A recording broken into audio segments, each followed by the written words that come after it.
ছোট বড় নানান রঙের অগণিত ব্যানার ফেস্টুনের বোঝা নিয়ে দাঁড়িয়ে আছে প্রকৃতি ও পরিবেশের বন্ধু গাছ। শহর এবং শহরের বাইরে রাস্তার পাশে দেখা মেলে এমন নৃশংসতার। গত কয়েক বছর আগেও এ বিজ্ঞাপনগুলো আটকানো হতো ময়দা বা আঠা দিয়ে, কিন্তু বর্তমানে লোহার পেরেক গেঁথে গাছে লাগানো হয় সেগুলো। গাছে গাছে লোহার পেরেক দিয়ে আটকানো বিজ্ঞাপনগুলো যেন গাছের শরীর পেঁচানোর এক প্রতিযোগিতা। স্থানীয়দের অভিযোগ, কর্তৃপক্ষের উদাসীনতার জন্যই বেপরোয়া এসব সুযোগ সন্ধানীরা।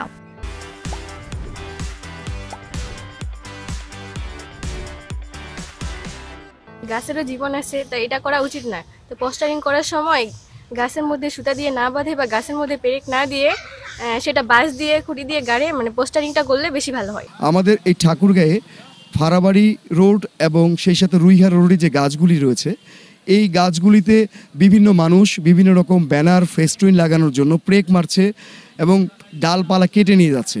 এতে গাছগুলো ক্ষতি হচ্ছে এবং গাছগুলো মরে যাচ্ছে। আমার মনে হয় যে আসলে এইগুলিকে দৃষ্টি দেওয়া উচিত, কারণ এই গাছগুলি আমাদের পরিবেশের প্রাকৃতিক ভারসাম্যতা রক্ষা করবে। পেরেক মেরে অনেক গাছ নষ্ট করা হয়, গাছের অনেক ক্ষতি হয়। তার মধ্যে ওই জায়গা দিয়ে পানি প্রবেশ করে গাছে, একটা ব্যাকটেরিয়ার সৃষ্টি হয়।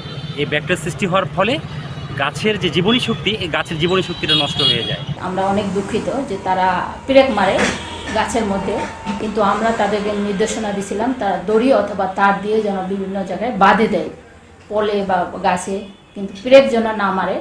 হ্যাঁ, কিন্তু ওনারা এভাবে মারছে, এতে গাছের অনেক ক্ষতি হয়েছে। বিভিন্ন পার্টি চেঞ্জ করতেছে, কিন্তু এই যে দক্ষ পার্টি নাই, এখানে প্রফেশনাল কোনো লোক নাই। এই জন্য দেখা যায় যে 2-1 লোককে নিয়ে এসে লাগাতে দিচ্ছি। তারা ওই বলে যাচ্ছে এখানে যে আমরা লাগাবো না, কিন্তু বাইরে যা ঠিক ওরা ওই কাজটা করে বেরোচ্ছে। আইন আছে, কিন্তু নেই তার প্রয়োগ। শাস্তির বিধান থাকলে এ ধরনের কাজ বন্ধ করা সহজ হতো বলে মনে করেন এই ফরেস্ট রেঞ্জার। এটা বন্ধ করার জন্য আমরা জনসচেতনমূলক প্রচারণা করি এবং আমাদের যে সভা সেমিনারগুলো হয় সেখানেও আমরা জনগণকে বলে থাকি। তবে আমরা বলার মৌখিকভাবে এভাবে প্রচারণা তো সেভাবে আর কি কাজ হচ্ছে না। তবে এটার জন্য আইনি ব্যবস্থার মধ্যে আনতে পারলে আর কাজটা সহজ হতো। গাছে পেরেক মেরে বিজ্ঞাপন প্রচারকারীদের শাস্তির আওতায় আনার আশ্বাস সদর পৌরসভার উপপরিচালকের। আপনারা জানেন যে গাছ হচ্ছে জীবন্ত সত্তা। আমরা অবগত হয়েছি যে গাছে বিভিন্ন ব্যানার ফেস্টুন সহ পোস্টার অবৈধভাবে টানানো হয়েছে। এই ব্যানার ফেস্টুনগুলো আমরা অপসারণের জন্য পৌরসভার পক্ষ থেকে আমরা সর্বাত্মক উদ্যোগ গ্রহণ করব। গাছের অক্সিজেনে মানুষ বাঁচে। গাছের অকাল মৃত্যুতে যেমন পরিবেশের মৃত্যু ঘটায়, তেমনি মানুষেরও। সময় এসেছে আইনের সর্বোচ্চ বাস্তবায়নের মাধ্যমে এ থেকে পরিত্রাণের। Desk report, channel 24।